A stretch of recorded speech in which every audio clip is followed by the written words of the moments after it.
name is Morgan Herman, and today I'm going to be talking to you a little bit about fox hunting.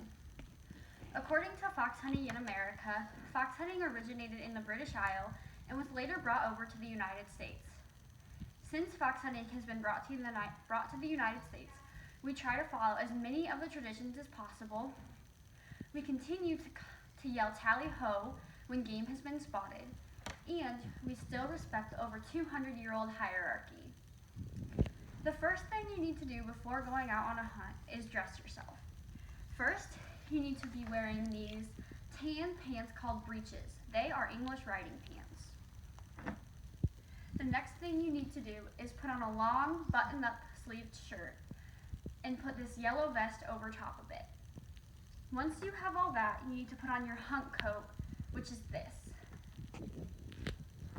And then you need to make sure that you have on your big black hunting boots. Mine are very thick and bulky because they're insulated, because hunt time is in the winter. Once you're all dressed, you need to put on your stock tie, which goes around your neck and gets knotted at the bottom. And then you use this stock pin to pin the two tails together, and then you stick the excess underneath of your hunt coat. And each rider is required to wear a helmet by the North Hills Hunt Club Board, which is the hunt club that I hunt for. And because I am a whipper-in, I am required to carry a whip with me at all times because it helps me gain respect from the hounds and gives me more control. When you're standing there, getting ready to mount your horse, waiting for the huntsman to emerge from the kennels with the voicing hounds eager to hunt, it is one of the most adrenaline-filled feelings you will ever feel in your life. But before going out to hunt, you have to keep these things in mind. There's definitely a hierarchy to be followed. The first comes the huntsman. He is the man in the big red coat, and he is the man in charge.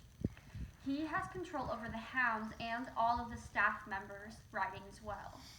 He has control of the hounds because he carries a big horn around his neck while he rides. And he blows the horn, and each blow is a different command to the hounds. So certain lengths and pitches of the blow gives the hounds different commands so they know what to do. According to David Keffler, my huntsman, he says that there's no other feeling in the world like being the huntsman out on a hunt. He says that he has so much power and control, and it's just the most nerve-wracking feeling ever. After the huntsman comes the whipper-ins, which is what I am. There's usually 4 of us, and 2 of us have to stay in the front at all times, along with the first hound running through the field. The other 2 stay in the back, and they have to stay even with the last hound. We call that hound the straggler. Our job is very important because we have to make sure that the hounds don't go anywhere that they're not supposed to go. We have to keep them off of the interstate because the land that we hunt is very near to an interstate. And we also have to know where every hound is at all times and make sure that they're not tracking anything they shouldn't, like deer. Fox hunting in America is one of the most amazing sports.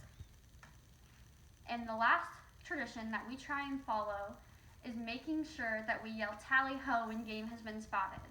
This is a very important tradition carried over from England, because that's what they did there, and we're trying to maintain the formality of fox hunting by following these traditions here. So when you're riding your horse and you spot game, you want to yell tally ho. But you can only do this if you're a staff member, which would be the huntsman, the whippers-in, and the MFHs, which are the masters of field hounds, and they are in control of the flights of the field. There will be a first flight, which stays closer to the huntsman, a second flight, which follows the first flight and is farther away, and a gate group, which stays farther behind at a walk and doesn't jump any of the coops in the fields. But once you spot the game and you call tally ho, if the game is in sight of the hounds, you want to take your helmet off of your head and point it towards the game that you've spotted and yell tally ho. This is called capping. I learned this from whipper-in Hillary Mothershed. It's very important that everyone knows about fox hunting because according to Fox Hunting in America, it is a dying sport, and we need our next generation of youth to continue this tradition and fun sport on. Thank you for listening. I'm Morgan Herman.